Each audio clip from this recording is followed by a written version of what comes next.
Kita akan bahas Betul. mekanisme penyakit jantung koroner itu seperti apa dulu, ya. Nah, kita perlu ketahui ya bahwasanya secara statistik dulu nih, secara statistik ya, penyebab kematian tertinggi di Indonesia adalah penyakit stroke. Ya, ini pertama 19%, ya 19,5% lah gitu ya. Dan penyakit jantung iskemik atau biasa disebut sebagai penyakit jantung atau serangan jantung. Nah, iskemik ini kan kekurangan oksigen. Sebabnya apa ya? Karena ada sumbatan koroner. Nah, sehingga jantung iskemik ini penyebabnya dari penyakit jantung koroner, di mana penyebab kematian ini jumlahnya nomor 2, yakni 14,38%. Ini data dari Kemenkes. Jadi nomor satu stroke. Nah, mudah-mudahan nanti setelah ini kita bisa bahas stroke ya, karena ini memang saling kait mengait gitu ya. Walaupun secara teoritis nanti akan mirip-mirip ya. Kalau paham ini nanti tentang stroke juga akan paham. Nah, kemudian untuk penyakit jantung koroner ini, ya, kita pelajari dulu pemahaman yang berkembang dulu. Ya, pemahaman yang berkembang itu biasanya kalau sudah penyakit jantung koroner, itu lantas kemudian angka kolesterol itu jadi pembahasan. Ya, jadi biasanya total kolesterolnya itu disalahkan. Wah, ini total kolesterolnya tinggi, gitu ya. Nah, nanti kita akan pelajari sebenarnya kolesterol itu perannya seperti apa. Apakah benar total kolesterol saja yang kemudian bermasalah? Kemudian setelah kolesterolnya tinggi, itu orang lantas takut konsumsi minyak atau lemak. Ya, bahkan kolesterolnya udah 200 gitu ya. Akhirnya nggak berani gorengan, nggak berani lemak dan lain sebagainya. Karena total kolesterol kita belum bahas rinciannya.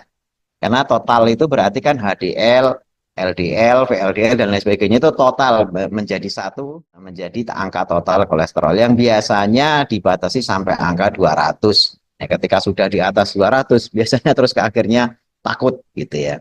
Kemudian kebanyakan ya karena fokusnya total kolesterol, orang tidak paham tentang HDL atau LDL kolesterol. Sehingga membuat dikotomi baik dan buruk. Di kolesterol ada yang baik, kolesterol ada yang buruk. Biasanya ya dikotominya itu HDL kolesterol itu kolesterol baik. Kemudian LDL kolesterol itu kolesterol jelek atau buruk. Nah, padahal sebenarnya nanti kita lihat nih, kita pelajari. Baik buruk itu sebenarnya apa sih, emang benar kok kolesterol ada yang baik, ada yang buruk. Kalau tahu mekanismenya sebenarnya nanti kita akan ngeh, oh sebenarnya istilah itu kurang tepat gitu ya. Kemudian makanan berkolesterol, jadi makanan yang mengandung kolesterol itu dianggap meningkatkan kolesterol darah. Nah, jadi akhirnya kan takut mengkonsumsi makanan yang mengandung kolesterol, berminyak-minyak takut. Padahal ini kan kita mau bahas minyak zaitun yang juga minyak, ya, minyak habatus sauda yang juga minyak, tapi justru untuk penyakit jantung. Nah, ini kan kadang-kadang loh, ini sama-sama minyak. Bahkan ada yang mengkonsumsi minyak ini, minyak ini, dan lain sebagainya, macam-macam. Bahkan ada yang VCO, ada minyak kelapa, dan lain sebagainya untuk penyakit jantung. Nah, padahal ini kok minyak. Ya, kolesterol katanya lemak, minyak. Trigliserid katanya minyak. Ini yang diminum kok minyak, gitu kan. Nah, ini campur aduk ruwet ini kadang-kadang terus dipahami separuh-separuh. Akhirnya kemudian seringkali yang terjadi memperbanyak yang harusnya dilarang dan mencegah apa yang seharusnya diperbanyak gitu ya. Jadi benarkah semua hal di atas tadi itu bahwasanya total kolesterol itu murni salah gitu, harus disalahkan. Terus takut konsumsi minyak gitu ya. Terus akhirnya ada HDL itu baik, LDL itu jelek gitu ya dan lain sebagainya. Kemudian kalau makan kolesterol tinggi itu akhirnya bisa menaikkan angka kolesterol. Apakah betul seperti itu mekanismenya? Ya, ini kita akan mau pelajari karena itu pemahaman yang berkembang. Itu pemahaman yang berkembang. Jarang yang berseberangan atau melawan apa yang sekarang ini ada gitu kan. Karena seperti misalnya kita tahu, orang kekurangan vitamin C, ya minum vitamin C. Orang kekurangan vitamin B, ya minum vitamin B. Nah, terus ketika ada makanan berkolesterol dimakan, itu bayangan kita ya seperti vitamin B atau vitamin C itu. Berarti kalau makan kolesterol langsung menaikkan kolesterol di dalam darah. Nah, itu nanti kita pelajari, gitu kan. Nah, kita satu-satu dulu, ya. Nah, penyebab penyakit jantung koroner sebenarnya yang diserang adalah pembuluh darah koroner. Jadi pembuluh darah koroner itu adalah pembuluh darah yang memberi makan jantung. Jadi jantung kita itu kan kerja 24 jam, ya, 24 jam. tidur pun kerja, ya yang lainnya istirahat, jantung enggak. Makanya dia harus dapat suplai makanan cukup. Nah, suplai makanan ini diangkut melalui saluran yang namanya pembuluh koroner. Nah, jadi kalau pembuluh koronernya lancar, ya logistik lancar. Ya, kayak misalnya angkutan logistik di jalan raya, kalau nggak macet, maka beras, ya, sembako dan lain sebagainya itu akan terdistribusi dengan baik. Tapi begitu terjadi kemacetan, ya makanan nanti nggak akan terdistribusi. Sama, jantung butuh makan, bahkan setiap detiknya dia harus makan tercukupi. Dan makanan itu harus melalui aliran, aliran darah namanya pembuluh darah koroner. Nah, disitulah nantinya peran penting pembuluh ini agar lancar, jangan sampai terjadi kemacetan. Nah, di dalam gambar yang bisa dilihat semuanya di sini ya Bapak Ibu, itu tahapan-tahapan. Ya, saya ambil gambar yang sebelah kiri dulu. Ini saya zoom. Nah, ini yang paling kiri itu adalah gambar yang normal, pembuluh darah normal. Jadi belum ada apa-apa, itu longgar. Ya, masih longgar. Nah, kemudian sudah mulai ada fatty streaks. Jadi sudah mulai ada timbunan lemak. Timbunan lemak itu sebenarnya bukan di salurannya, ya, tapi di bawah saluran. Jadi ini bukan seperti saluran pipa PDAM atau air yang dalamnya ada lumutnya, bukan. Ya, jadi yang terjadi itu adalah timbunan lemak yang terbentuk itu adalah di luar lumen, bukan di dalam lumen. Ya, coba dilihat gambarnya. Ini biar saya zoom lagi biar paham. Nah, jadi kuning-kuning itu di luar lumennya. Jadi dia ibaratnya salurannya itu kegencet dari luar. Ya, kegencet dari luar. Beda kalau misalnya Bapak Ibu punya pipa yang mungkin berlumut, itu kan lumutnya di dalam. Dia mempersempit itu di dalam. Jadi kalau misalnya ada yang, yuk kita bersihkan salurannya, diogrok-ogrok gitu ya, disogok-sogok pakai ini biar lancar. Ya itu betul, karena saluran itu kotorannya itu di dalam lumen. Ya, tapi kalau pembuluh darah, ketika terjadi tumpukan lemak atau plak, ya, itu plaknya tidak di dalam lumen, jadi diogrok-ogrok ya nggak bisa.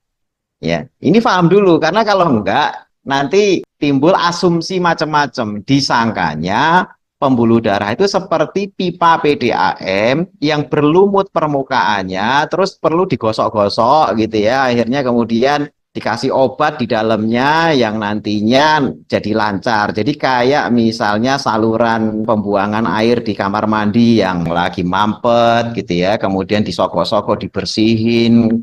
Nah, terus kemudian akhirnya lancar gitu ya. Enggak seperti itu karena nih, lihat gambarnya. Lemaknya itu di luar lumen.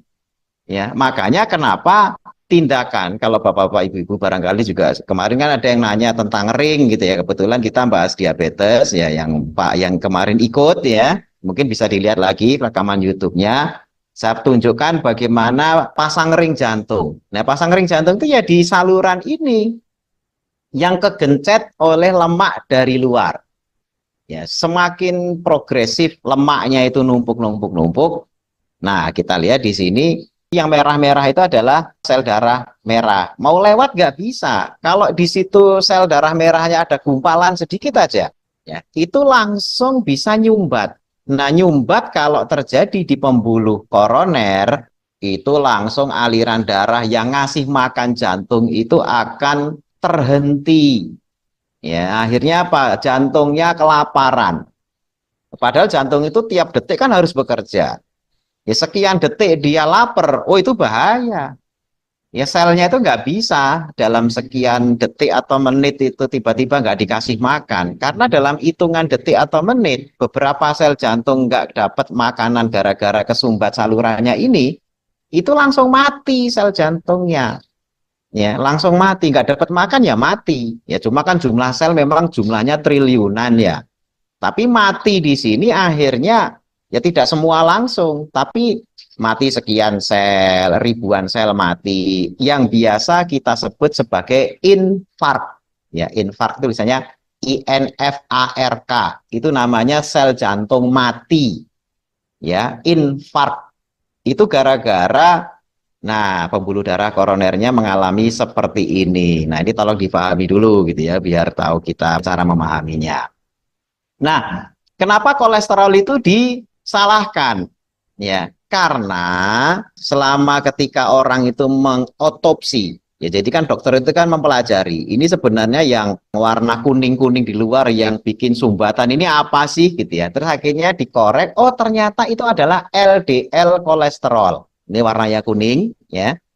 Kalau Ibu bisa lihat yang bikin sempit itu ya, warnanya kuning ya, itu lemak yang namanya LDL kolesterol. Sehingga kemudian dokter tuh menyimpulkan, oh ini yang jahat. Nah, ini penjahatnya ini. Warna kuning ini penjahatnya ini udah. Jadi harusnya orang jangan sampai LDL-nya tinggi gitu kan, atau kolesterol totalnya jangan tinggi karena nanti bisa terbentuk tumpukan kolesterol yang namanya LDL di situ. Akhirnya terjadilah LDL itu tersangka kejahatan. Makanya disebut LDL itu kolesterol jahat. Nah, itu legendanya seperti itu gitu ya. Urutan penamaannya seperti itu. Nah, ini tolong dipahami dulu gitu ya. Kenapa kok ini dinamai jahat dan sebagainya. Tapi apakah betul ini jahat? Kita pelajari lagi. Mudah-mudahan nanti tambah cerdas, tambah pinter ya. Nah, sebelum mengetahui LDL, HDL itu apa gitu ya, dan apa ya ini baik atau jahat ya, kita bahas dulu lipoprotein. Karena HDL itu kan singkatan dari high density lipoprotein. Kalau LDL itu low density lipoprotein. High density itu densitasnya itu tinggi. Kalau low density itu densitasnya rendah. Densitas itu kerapatan gitu ya. Densitas itu kerapatan. Nah, kenapa ada lipoprotein, Bapak-bapak, Ibu-ibu? Lipoprotein itu kan namanya lipo itu kan lipid. Lipid itu lemak. Protein itu ya protein. Jadi itu sebenarnya adalah kombinasi lemak dan protein yang menyatu. Jadi senyawa. Senyawa yang terdiri dari lipid dan protein. Itu adalah apa istilahnya ya? Angkotnya, kendaraan pengangkut kolesterol dan lemak. Kenapa kolesterol dan lemak dalam darah itu butuh diangkut oleh lipoprotein? Karena yang namanya lemak atau kolesterol itu kan tidak larut air. Jadi kalau masuk ke dalam darah mesti misah. Nah, biar larut bisa diangkut kemana-mana yang membutuhkan, ya seperti misalnya kita makan banyak nih, makan nggak kira-kira sepiring dua piring udah kenyang nambah lagi gitu ya kan, akhirnya kalau nggak dipakai buat aktivitas itu diubah menjadi lemak ya. Nasi yang kita makan itu karbohidrat diubah menjadi lemak kan harus disimpan. Ketika sudah jadi lemak mau disimpan kan diangkut. Nah itu nggak bisa lewat darah, itu nggak bisa ya. Jadi dia harus diangkut lewat, ya istilahnya harus manggil Gojek dulu. Nah, Gojeknya ini namanya lipoprotein gitu ya. Jadi akhirnya gambar lipoprotein, nah ini coba dilihat gambarnya lipoprotein gitu ya. Nah, ini gambar lipoprotein itu jadi lemaknya trigliserid itu tuh gaji. Ya, trigliserid itu gaji. Bahasa kerennya tuh trigliserid. Jadi kalau nanti ada yang ngecek trigliserid itu maksudnya gaji gitu ya. Terus ada kolesterol ester, bentuk kolesterol itu dibungkus dulu oleh lipoprotein yang warnanya biru itu, dibungkus karena yang biru itu larut air. Nah, setelah dibungkus baru diangkut, dibungkus diangkut gitu kan. Nah, itu fungsi lipoprotein. Ya, jadi akhirnya dia sebenarnya penting, ya, penting untuk ngangkut yang namanya lemak.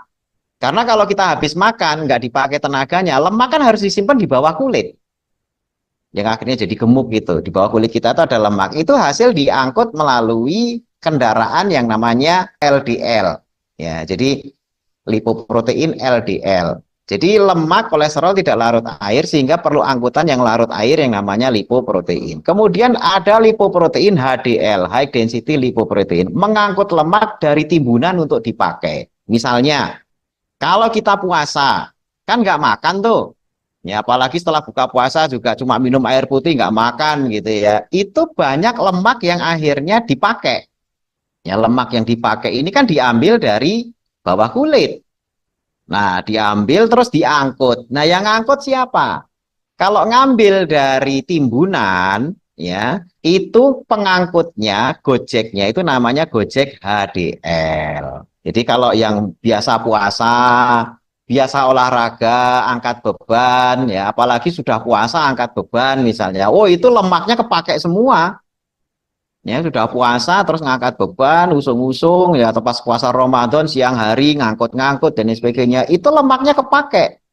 Nah, ngangkut lemak itu nggak bisa kalau nggak ada angkotnya HDL. Makanya kalau HDL-nya tinggi, itu tanda bagus.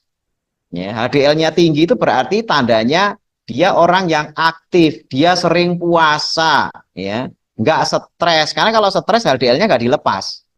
Ya, jadi HDL itu hanya akan tinggi kadarnya ketika banyak lemak yang dipakai. Makanya bagaimana cara menaikkan HDL ya dok? HDL kan katanya kolesterol baik. Ya puasa, ya angkat beban, ya olahraga istilah ininya gitu ya. Nah kalau LDL, low density lipoprotein, itu adalah angkot atau gojeknya lemak yang mengangkut lemak hasil hasil kita makan, ya, maruk gitu ya. Makan lagi, makan lagi, makan lagi gitu ya.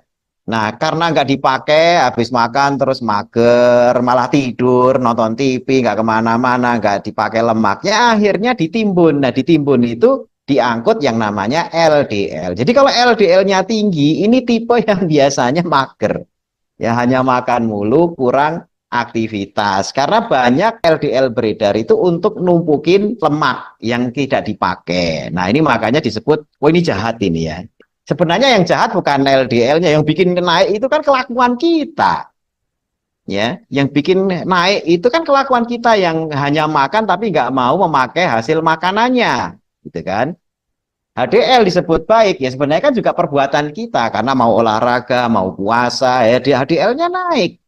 Ya itu yang harus difahami. Jadi HDL LDL naik itu bukan karena intervensi makan obat apa ya, Dok, minum obat apa, bukan, perilaku kita, gitu kan.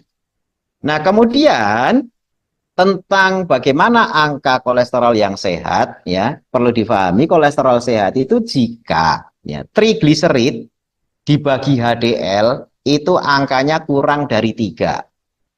Ya, itu sehat dalam artian risiko terkena penyakit jantung koroner itu akan rendah.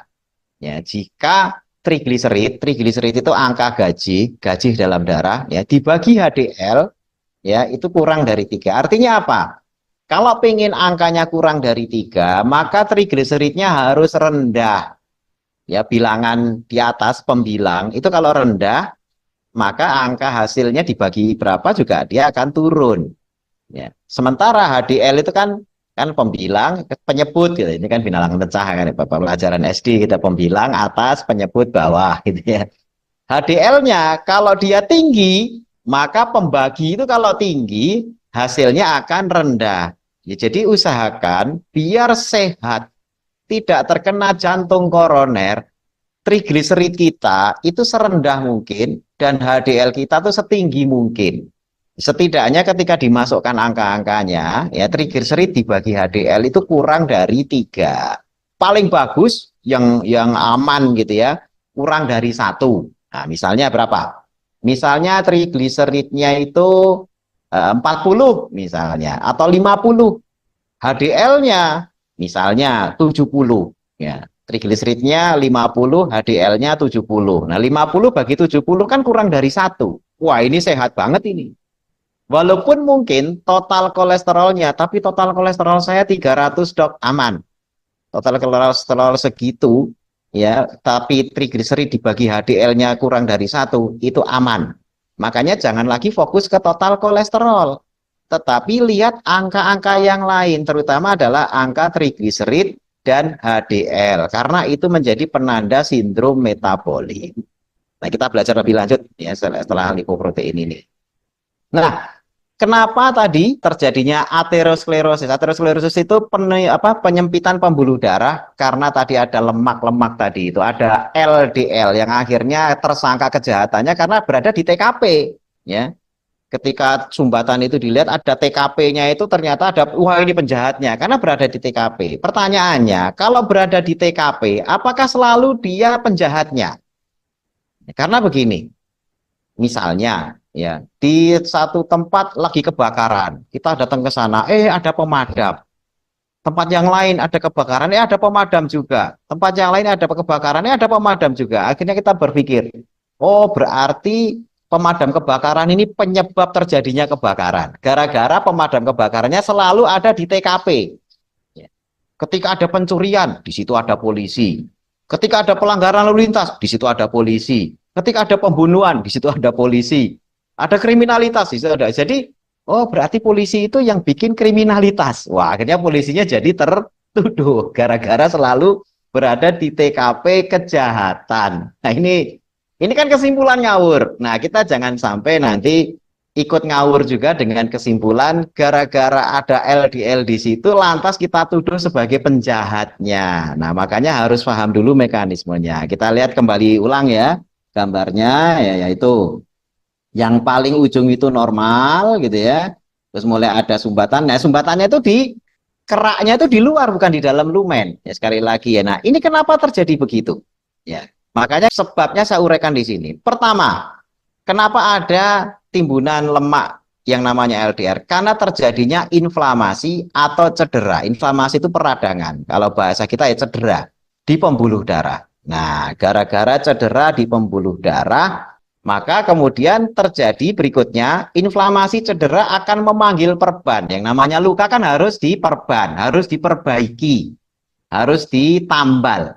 Ya. Jadi inflamasi cedera akan memanggil perban. Tubuh kita itu ajaib, ya otomatis semuanya. Oh ada cedera di satu titik di pembuluh darah, dipanggil perbannya. Nah perban itu atau tambal itu namanya LDL kolesterol. Jadi LDL kolesterol di situ kenapa numpuk? Ya gara-gara ada cedera. Fungsi LDL itu adalah perban. Jadi kayak bapak-bapak ibu tiba-tiba banyak bocor kan cari tambal ban. Ya, tambal ban, tapi kan nyari kalau itu ya. Kalau ini kan nggak dipanggil. Jadi tukang tambalnya itu dipanggil. Nah, ini kan udah baik hati. Tapi gara-gara datang ke lokasi TKP kriminal, LDL ini akhirnya dijadikan sebagai tertuduh penjahatnya. Ya. Jadi inflamasi, panggil perban. Inflamasinya belum ini, dipanggil lagi perbannya, panggil lagi perbannya, berulang. Ya, berulang. Yang akhirnya apa? Ya perbannya makin tebel. Perban makin tebel itulah yang kemudian kita namakan sebagai plak. Ya, kita namakan sebagai apa? Sebagai plak. Ya, mulai pembuluh darahnya itu ada plak nebel gitu ya. Seringkali kita sininya ya, plak gitu ya. Nah, penyebab inflamasi. Jadi yang harus kita cegah itu LDL-nya apa inflamasinya? Ya, coba kalau LDL-nya tinggi tapi nggak ada inflamasi, ya aman sentosa. Ya, tukang tambal ban banyak, tapi nggak ada ban bocor. Ya tukang tambal bannya nganggur. Ya, LDL kolesterol tinggi, tapi nggak ada inflamasi. Ya aman sentosa, nggak ada masalah. Yang jadi penyebab jangan disalahkan perbannya, jangan disalahkan tambal bannya, ya, atau tempat nambalnya. Tetapi yang harus disalahkan adalah inflamasinya. Nah dari sini sebenarnya penjahatnya itu inflamasi. Cuma karena LDL ini selalu di lokasi TKP kriminal, akhirnya disalahkan. Ini kayak polisi tadi itu, ya ada maling, polisi datang, kecurian ada polisi, kejahatan ada polisi, kriminal ada polisi, ini ada polisi. Akhirnya, oh ini penyebab kriminal itu polisi ya, itu salah tuduh gitu ya. Nah, penyebab inflamasi apa? Nah ini yang harus dicatat. Ya, jadi takutlah kepada yang menjadi penyebab inflamasi. Jangan takut lagi LDL, karena LDL itu perban. Ya, perban nggak akan dipakai kalau tidak dipanggil. Ya, penyebab inflamasi itu hipertensi. Ya, tensi yang punya tensi tinggi, hati-hati. Ini bisa cedera pembuluh darahnya gara-gara ya meregang terus. Ya coba kalau pam PDAM itu tekanannya dari pusat terlalu tinggi, itu bisa bocor-bocor itu. Pipanya gampang rusak, kerannya sering ganti. Ya cuma pembuluh darah kan nggak bisa ganti gitu ya. Hipertensi itu bisa bikin cedera. Ya, kemudian gula darah. Ya, gula darah tinggi, makanya penderita diabetes apa itu ya larinya ke jantung gitu ya. Karena ini penyebab inflamasi gula darah tinggi itu. Obesitas, obesitas itu selalu identik dengan kenaikan inflamasi. Ya. Kemudian stres tinggi sama lah. Penyebab stres kan macam-macam. Ya, penyebab stres macam ya. Kalau ada stres metabolik, gula darah tinggi itu stres metabolik. Kalau banyak utang, ditagih orang, nah itu namanya stres psikis. Kalau kelelahan, banyak pekerjaan numpuk, ya itu namanya stres fisik. Jadi ada stres fisik, ada stres psikis, ada stres metabolik. Itu tinggi semua. Nah, ini inflamasi, pembuluh darah kita rentan, akhirnya manggilin LDL. Nah, perban yang selalu dipanggil membuat tumpukan perban menghalangi jalan aliran darah. Nah, seperti gambar yang sebelah kanan itu. Saya gedein. Nah, ini perban ini sebenarnya. Datang ke situ bukan tiba-tiba, oh karena LDL-nya tinggi, terus nimbun di situ. Enggak. LDL itu pahlawan kita. Ya gara-gara dipanggil aja dia nambal di situ, gitu kan. Jadi jangan dibayangkan nanti kolesterol itu kayak lemak. Karena kolesterol kalau sudah di darah, dia diselimuti oleh lipoprotein, tidak akan jendel, tidak akan kental, ya tidak akan sama seperti air. Jadi kolesterol tinggi ataupun rendah, darahnya sama. Kecuali gitu ya, kalau sudah pada level angka-angka tertentu yang malah dominan, nah itu beda. Tapi intinya dia selalu diselimuti oleh lipoprotein yang menyebabkan aliran darah itu selalu encer. Kemudian yang paling penting, ini paling penting yang paling bawah itu, meskipun kolesterol normal, ya meskipun kolesterol normal, kalau ada inflamasi akan terbentuk perban atau plak juga. Jadi bapak ibu-ibu kolesterolnya selalu normal nih, nggak pernah tinggi, dijaga banget, kolesterolnya normal. Tapi inflamasinya ada, hipertensi ada, ya obesitas, ya stresnya tinggi, tetap akan dipanggil LDL-nya untuk penambal. Karena sebenarnya LDL itu bukan masalah kadar tinggi atau rendah. Dia numpuk di situ bukan karena kadar tingginya, dia numpuk di situ karena ada inflamasi. Jadi kuncinya inflamasi. Makanya di American Heart Association itu sudah mensurvei ulang. Karena mereka selalu melihat konsep itu secara utuh. Disurvei untuk melihat apakah penderita jantung itu selalu kolesterolnya tinggi. Ternyata tidak. 50% penderita jantung itu angka kolesterolnya normal. Jadi kalau bapak ibu-ibu takut kolesterol dan lain sebagainya gara-gara penyakit jantung, ingat 50%, ini data statistik dan itu diakui dunia. 50% penderita jantung koroner, ya serangan jantung dan lain sebagainya itu kolesterolnya normal. Lah kok terus terjadi sumbatan? Ya karena adanya inflamasi, bukan masalah kolesterolnya tinggi atau rendah. Ya. Jadi keberadaan kolesterol di situ sebenarnya pahlawan, dia perban. Makanya jangan nyalain perban, nyalain lukanya. Jangan sampai pembuluh darah kita tuh selalu dilukai oleh kelakuan kita yang tidak baik. Ya, bukan kolesterolnya jahat, kelakuan kita yang jahat yang membiarkan terjadinya luka di pembuluh darah dengan mempertahankan hipertensi, obesitas, stres tinggi, kurang tidur, dan lain sebagainya yang akhirnya ujung-ujungnya selalu melukai pembuluh darah dan selalu memanggil perban akhirnya nyumbat. Konsepnya seperti itu. Ini mudah-mudahan dipahami ya. Nah, sekarang kenapa herbal yang kita konsumsi itu bisa mencegah aterosklerosis atau sumbatan tadi itu? Pertama, kita kan tadi bahas tentang pengaruh habatus sauda dan zaitun. Kedua komponen ini, ya ini bahkan di materi yang sebelumnya sudah saya sampaikan, ya mungkin nanti dilihat di YouTube-nya lagi.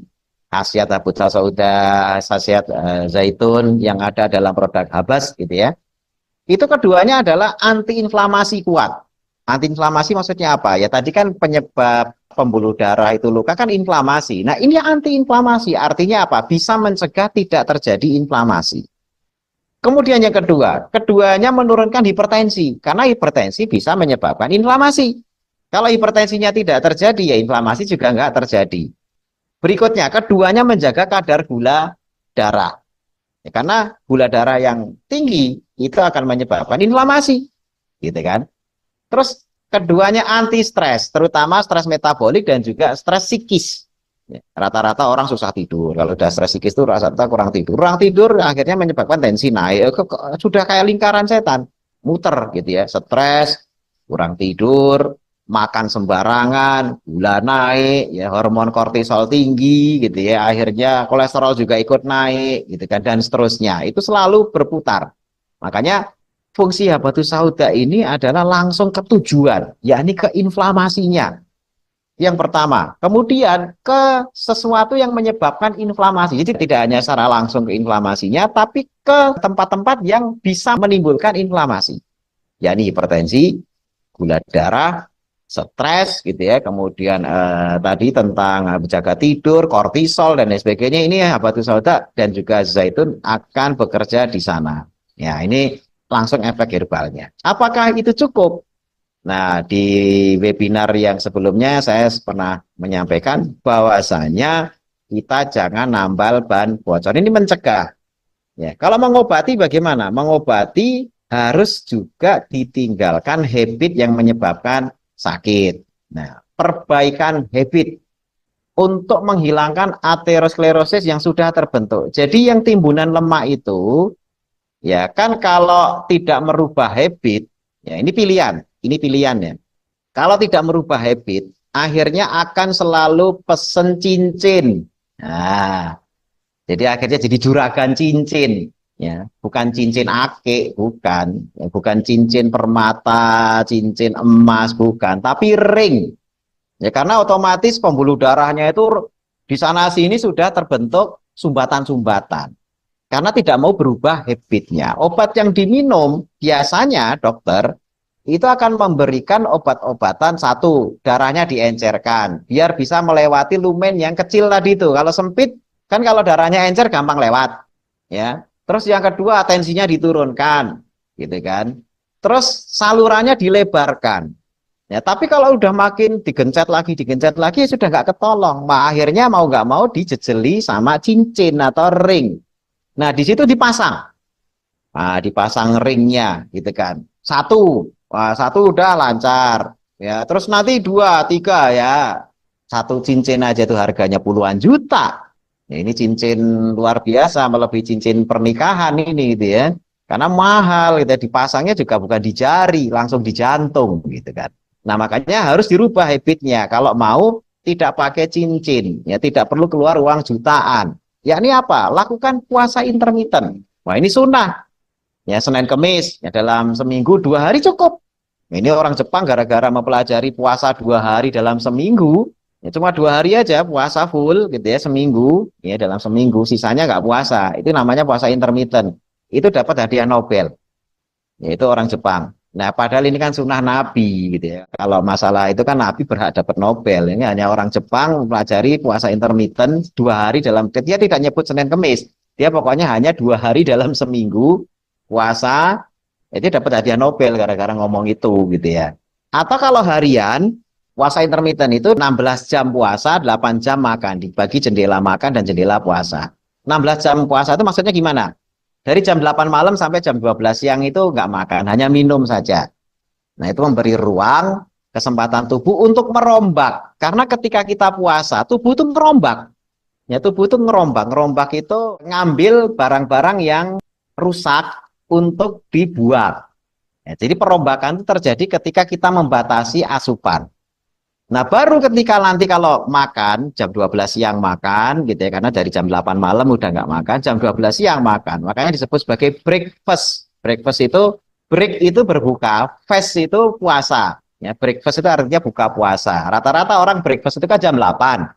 Kalau terakhir jam 8 malam makan, jam 8 pagi sudah makan, tuh fastnya itu cuma 12 jam. Ya, tapi kalau breakfastnya itu jam 12, breaknya berbuka puasa jam 12, itu berarti puasanya 16 jam. Nah, begitu kita makan, habis fasting atau puasa 16 jam, maka makanan yang kita makan itu akan dipakai untuk nambal. Ya. Bapak-bapak, ibu-ibu, kalau mau nambal tembok di rumah, ya, itu kan nggak mungkin tiba-tiba ditempeli semen lagi, tempelin semen lagi, ya akhirnya jadi gundukan semen. Jadi kalau mau nambal itu biasanya dikerok dulu semen yang mau ditambal itu. Ya sama seperti tambal ban itu udah langsung ditempel begitu aja, kerok dulu, baru nanti ditempelin gitu kan. Karena kalau langsung tambal, tumpukin lagi, nggak jadi tembok, jadi gundukan tembok. Ya makanya kalau kita mau memperbaiki diri kita, ya, yang rusak-rusak disingkirin dulu. Orang renovasi rumah, tidak mungkin rumah yang lama itu langsung ditumpui dengan semen baru. Mesti dirobohkan dulu, baru dibangun yang baru. Sama, tubuh juga begitu. Jadi, kalau sel-sel yang lama tidak dikurangi dulu dengan puasa, ini maka sel-sel pembangun yang baru tidak bisa numpuk di situ. Nah, sel-sel yang rombak yang harusnya dipreteli ini itu namanya senescent cell atau sel senescent atau sel zombie. Sel zombie itu sebenarnya harusnya sudah dipretelin, tapi karena kita fasilitasi tidak pernah berpuasa, makan mulu tiap hari, sel zombie ini harusnya mati tapi masih hidup. Yang lama-lama sel zombie ini jadi kanker. Makanya puasalah. Walaupun mungkin seminggu Senin Kemis gitu ya, atau tiap hari dari jam 8 sampai semampunya. Usahakan lebih dari 12 jam. Ya, dari jam 8 udah nggak makan, paling cepat jam 8 baru makan gitu ya. Biar tubuh kita itu ada yang dirombak dulu, ada yang dibuang dulu, baru ditumpuki dengan sel baru yang masih muda. Yang kedua, olahraga ya atau workout. Ya, olahraga itu kan ada dua.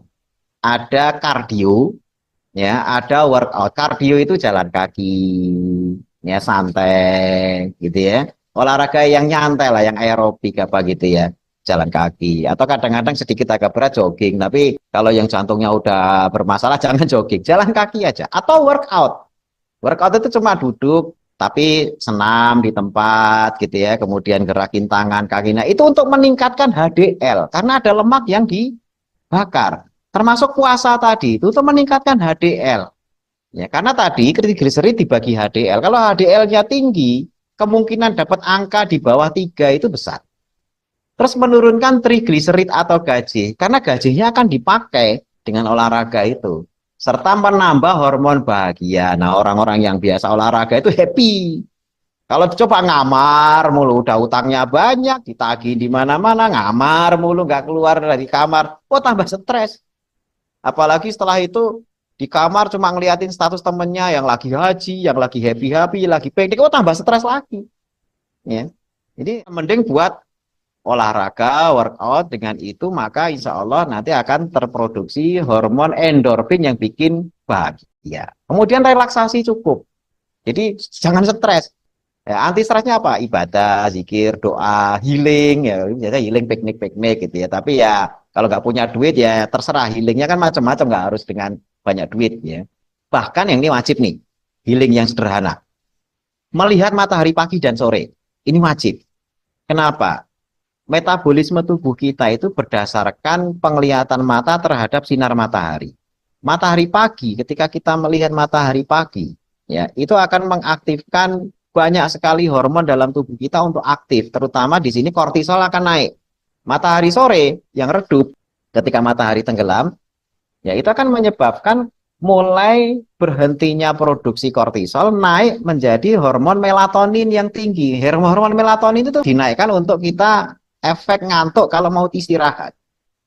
Maka cahaya matahari terbit, tenggelam, penting sekali. Ya usahakan itu untuk ya jalan-jalan relaksasi, melihat matahari terbit dan tenggelam tadi itu. Coba bayangin, ada orang tinggal di apartemen.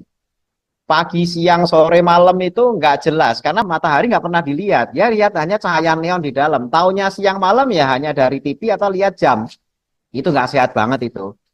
Ya, karena sistem hormon kortisol dan melatoninnya tidak berjalan. Padahal pergantian siang malam itu yaitu nanti akan mengaktifkan jam sirkadian kita.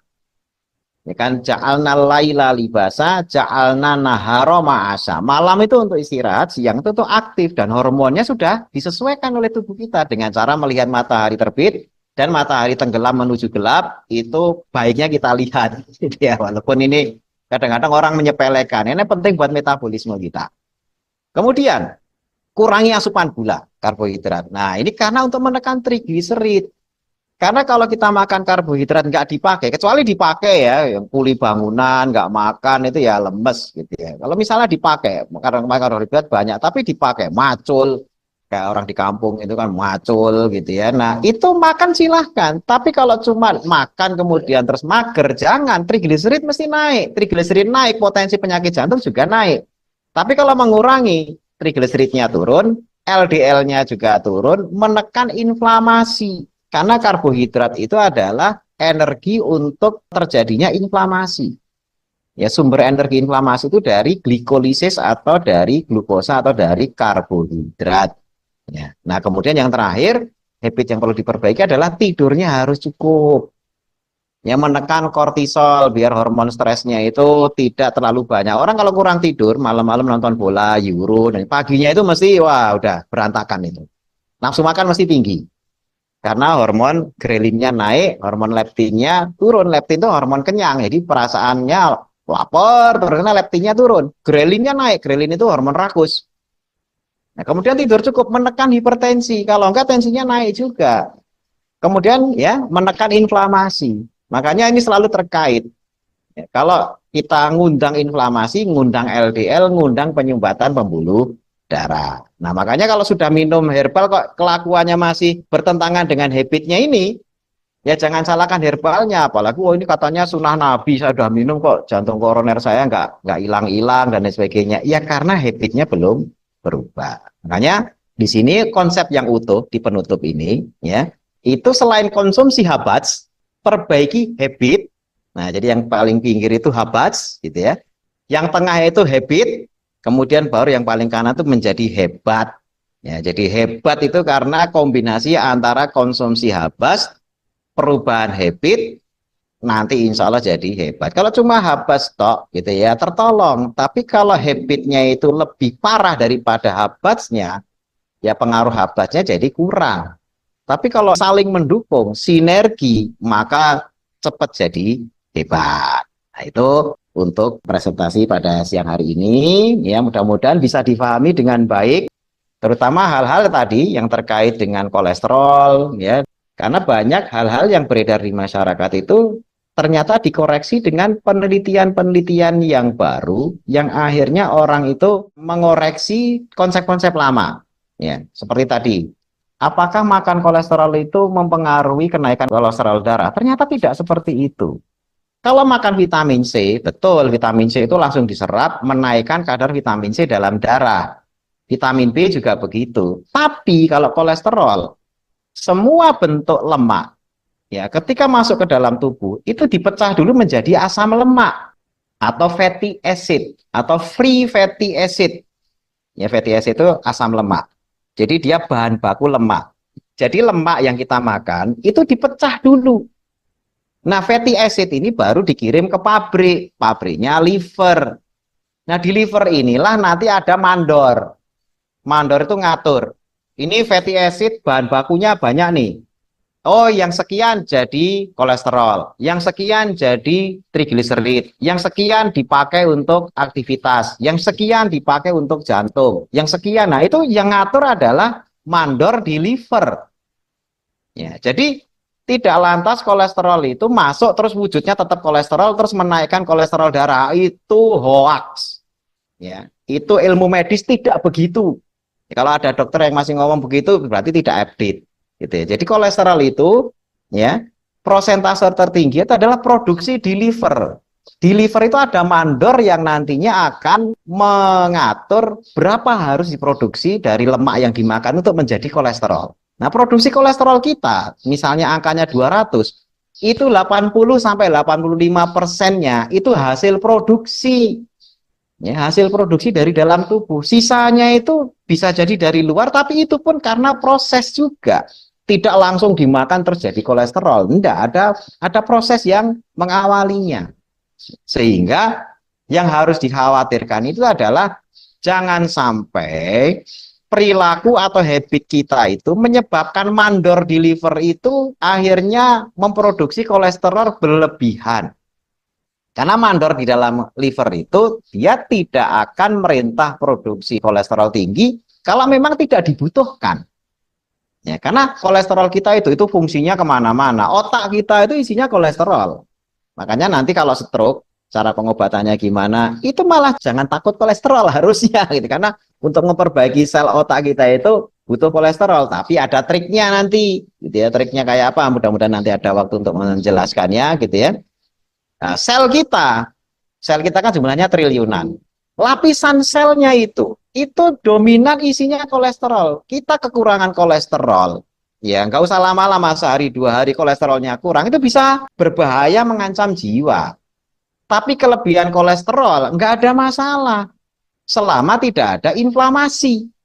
Ya, selama tidak ada apa? Inflamasi. Jadi takutlah kepada inflamasinya. Karena kolesterol itu baru berefek buruk ketika kita mengizinkan untuk terjadinya inflamasi yang dalam hal ini adalah inflamasi kronis.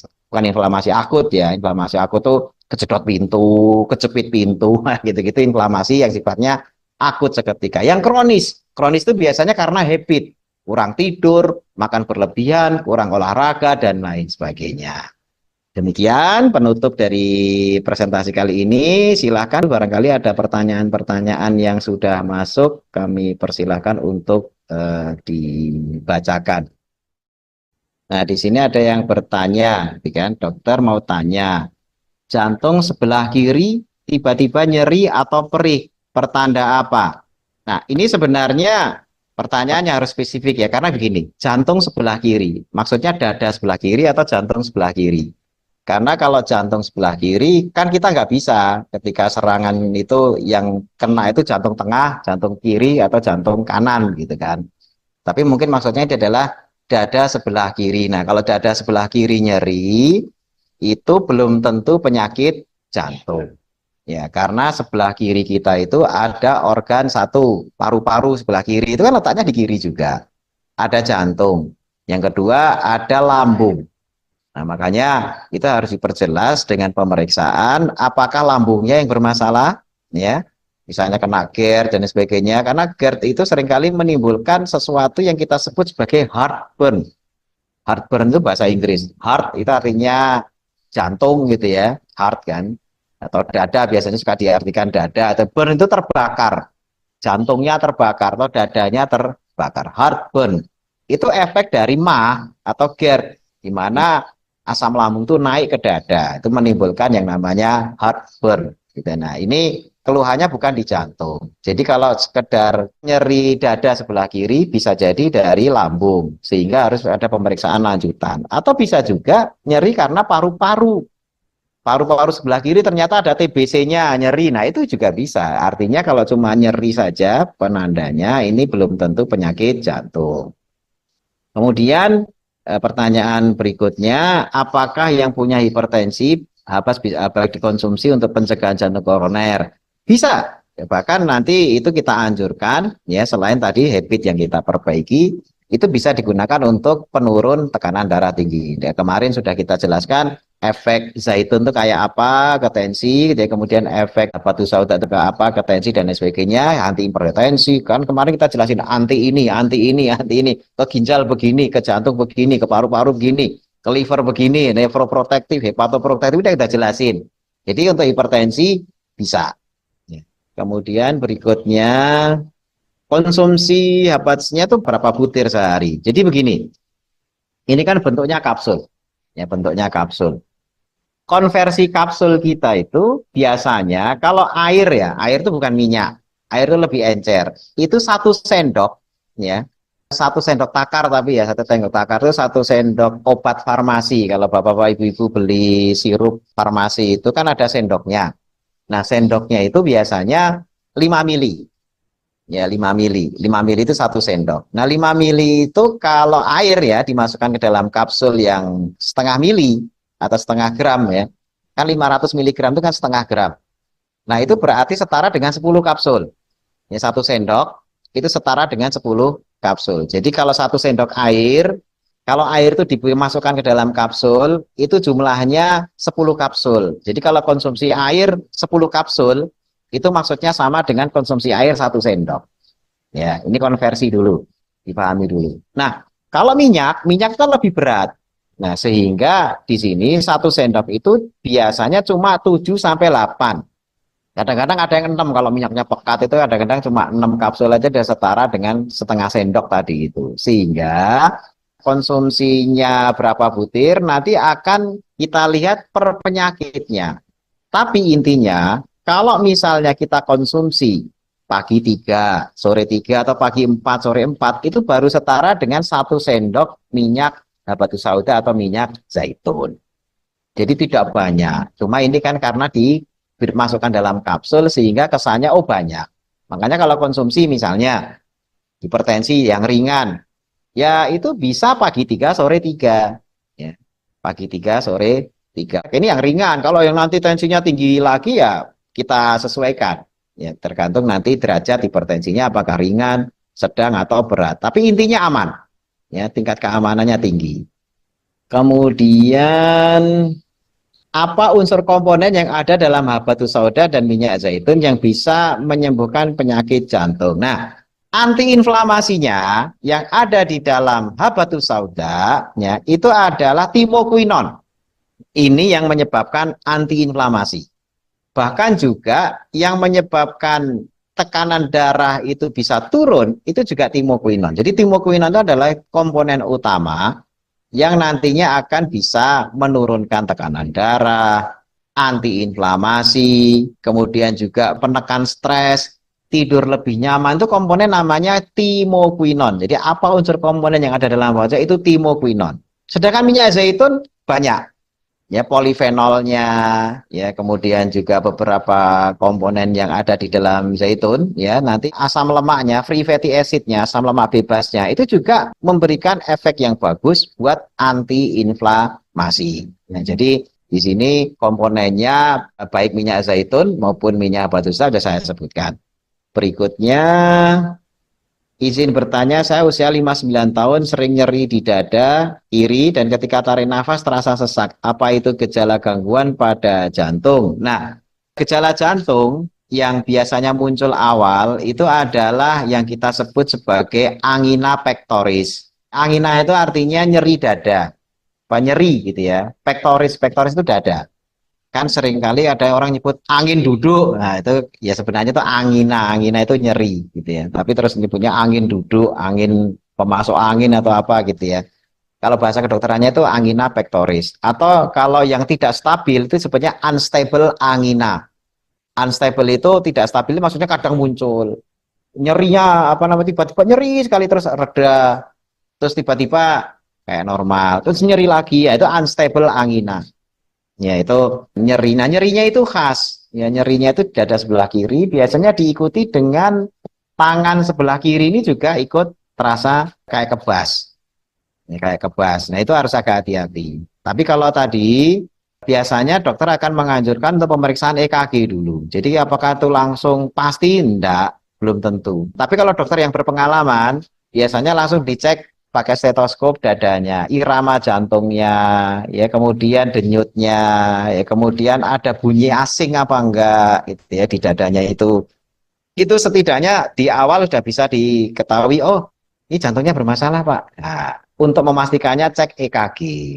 Tapi kalau belum ada itu paling dugaan, baru dugaan. Bisa jadi lambungnya. Makanya kalau baru dugaan, dokter nggak langsung ngasih obat jantung, karena kalau bukan jantung dikasih obat jantung kan masalah. Biasanya dikasih obat mah dulu. Dikasih obat mah kok reda, oh berarti memang mah gitu ya. Mahnya yang jadi masalah gitu. Berikutnya, adik saya sudah divonis harus bypass karena di jantungnya ada pengapuran. Apakah saya bisa kasih HB? Bisa. Ya bisa. Tapi kalau memang sudah bypass, itu berarti jantungnya sudah tidak bisa dikasih ring. Ya, bypass itu kan bikin jalur baru. Ya, yang jalur yang biasa dilewati itu kan menyempit. Apalagi pengapuran. Pengapuran itu dindingnya udah keras. Kalau dindingnya udah keras, dijejeli ring itu udah nggak bisa. Ya dikasih ring di tengahnya. Tapi kalau penyempitan ya maaf ini salurannya gitu kan. Ini masih lunak sehingga ketika dimasukkan ring di dalamnya begini gitu ya, itu masih bisa itu pasang ring. Nah, tapi kalau dokter bilang, "Oh, ini harus bypass." Itu berarti sudah nggak bisa dipasang ring. Karena sudah mengeras, kalau dipaksain juga malah robek pembuluh darahnya gitu kan. Makanya itu kalah, nanti ringnya juga kalah karena sudah terjadi pengerasan dinding pembuluh darahnya. Nah, jadi konsumsi ini mencegah biar di tempat lain tidak terjadi.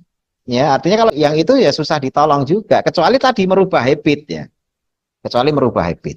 Kalau merubah habit itu kan tiba-tiba itu benar-benar harus dirubah benar gitu kan. Walaupun nanti kalau sudah terjadi pengapuran itu butuh waktu agak lama. Butuh waktu agak lama. Ya, tetapi bukan tidak mungkin. Apalagi kebetulan jantung itu suka sekali dengan konsumsi energi yang dari lemak. Kenapa? Karena energi dari lemak itu awet. Ya, jadi jantung itu paling suka energi yang berasal dari lemak atau dari keton. Keton itu adalah lemak yang diubah untuk nantinya digunakan sebagai energi. Nah, kenapa jantung lebih suka keton? Karena dia tersedia terus. Dan butuhnya itu ketersediaan energinya itu 2 kali lipat kalau dibandingkan energi dari karbohidrat. Makanya kalau karbohidrat kita puasa, ya nggak ada tersedia karbohidrat atau glukosa, jantungnya bisa kelabakan itu. Makanya jantung tuh dalam situasi apapun dia lebih suka kalau dapat energi dari lemak atau keton. Gitu. Berikutnya, kalau kaki suka timbul biru-biru, ya seperti memar, itu kenapa? Ini juga masih belum terlalu spesifik ya, karena bisa juga penyakit jantung, ya, yang bisa menyebabkan sianosis. Sianosis itu biru, tapi biasanya birunya tidak hanya di kaki, ya, tapi di wajah, di bibir, ya, seperti kekurangan oksigen. Jadi ini gejalanya masih belum bisa diarahkan ke penyakit tertentu. Berikutnya, konsumsi hebat apakah sebelum makan atau setelah makan? Ini konsumsinya sebenarnya tidak ada riset yang menjelaskan lebih bagus sebelum atau sesudah. Tapi untuk menjaga biar aroma itu tidak terlalu nyegrak jadi tenggorokan, kita menyarankan sebelum makan. Kalau sebelum makan itu begitu dikonsumsi ketumpukan rasa makanan. Jadi ketika kita sendawa, sendawa yang muncul ke atas itu adalah makanan terakhir yang dimakan. Tapi kalau sesudah makan, kita makan udah enak, baru minum herbalnya, batu sauda lagi gitu ya. Nah, itu ketika kita sendawa, baunya itu bisa seharian terasa gitu ya. Berikutnya, dok, kalau jantungnya sudah bolong, apa masih diobati? Wah, ini harus diperjelas ya, karena jantung itu memang bolong. Ya, masuk darah kan harus lewat lubang. Ya, kan ada tekanan diastol dan tekanan sistol. Tekanan diastol adalah tekanan darah yang memasukkan darah ke dalam jantung. Nah, jantungnya kan harus bolong untuk memasukkan darah ke dalam jantung. Kemudian ada tekanan sistol. Sistol itu tekanan jantung yang memompa darah dari jantung ke seluruh tubuh. Berarti kan ada lubang. Nah, ini permasalahannya lubang ini di mana nih bolongnya? Nah, biasanya kalau jantung bocor itu di klep atau di dindingnya. Nah, itu penyakitnya macam-macam, banyak sebutannya. Nah, ini belum jelas. Jadi kalau jantung bolong ini harus diperjelas dulu, bolongnya di mana, apakah di klep atau di dindingnya. Berikutnya, saat kondisi bagaimanakah seseorang yang sakit harus dipasang ring? Karena kesan masang ring itu agak ngeri. Ya memang, karena di tubuhnya itu dipasang ya sesuatu, ya ring ya, kayak logam gitu ya, di dalam dipasang. Dan itu dibawa terus, ya artinya terpasang ya kayak orang pasang pen. Ya kalau patah tulang dan sebagainya. Kondisi bagaimana? Kondisi ketika aliran darah sudah mengganggu sehingga jantungnya selalu tidak cukup makanannya. Tadi sudah kita jelaskan, kalau tidak cukup makanannya kan otomatis jantungnya selnya banyak yang mati atau mengalami infark. Nah kalau mati 10%, 15%, 20%, terus mati semua. Ya, makanya sebelum nanti sekian persen kemakan gitu ya, itu dipasang ring. Ya, biar tidak kelaparan selnya karena lalu lintas logistik ya yang lewat jalur koroner tadi, jalan tol koroner atau pembuluh darah koroner itu lancar. Nah, fungsi ring itu memperlancar itu. Dengan catatan tadi pembuluh darahnya tidak mengeras dan masih bisa dipasangi ring atau dijejeli ring tadi itu. Tapi kalau sudah keras apa itu ya bypass gitu ya. Itu ini kesannya ngeri iya. Tapi kalau misalnya mau menempuh habit ya sambil minum herbal itu bisa reversible, artinya balik lagi ke normal bisa. Artinya apa? LDL-nya itu bisa dipanggil, dilepas. Kan itu cuma perban. Ya, perban. Cuma kalau sudah kalsifikasi, nah ini ngelepas perbannya lama ya. Kayak orang luka ditempeli perban, sudah mengering, sudah mengeras, itu kan lebih susah ngelepas perbannya. Tapi kalau masih basah, masih ini segera dilepas, diganti perban itu lebih mudah. Nah, makanya jangan sampai sudah terlalu telat. Apakah kalau telat sudah nggak bisa? Ya, effortnya lebih tinggi. Ya, Assalamualaikum dok, saya pernah kena pembengkakan jantung, sesak nafas. Setelah opnam sekarang saya cepat capek. Kalau aktivitas, apa produk herbal yang cocok? Ya, jadi gini, kalau kemarin kan kita menerangkan penyakit jantung koroner. Kalau yang dihadapi ini kelihatannya adalah CHD gitu ya, congestive heart disease gitu ya. Jadi penyakit jantung karena sudah kayak bengkak gitu ya. Saya nggak tahu foto ronsennya ya. Biasanya terjadi penurunan fungsi jantung yang diawali pertama aktivitas berat nyesek. Jadi nyeseknya itu karena aktivitas berat. Kemudian kalau grade 2 aktivitas sedang itu nyesek, tidak harus berat. Nah, kemudian yang ketiga, aktivitas yang ringan ya cuma pindah ya dari duduk jalan 5 meter 10 meter langsung ngos-ngosan. Kalau yang tadi itu kan kalau kerja berat tuh ngos-ngosan. Kalau yang grade berikutnya itu aktivitas sedang ngos-ngosan. Mungkin jalan berapa ini gampang capek lah.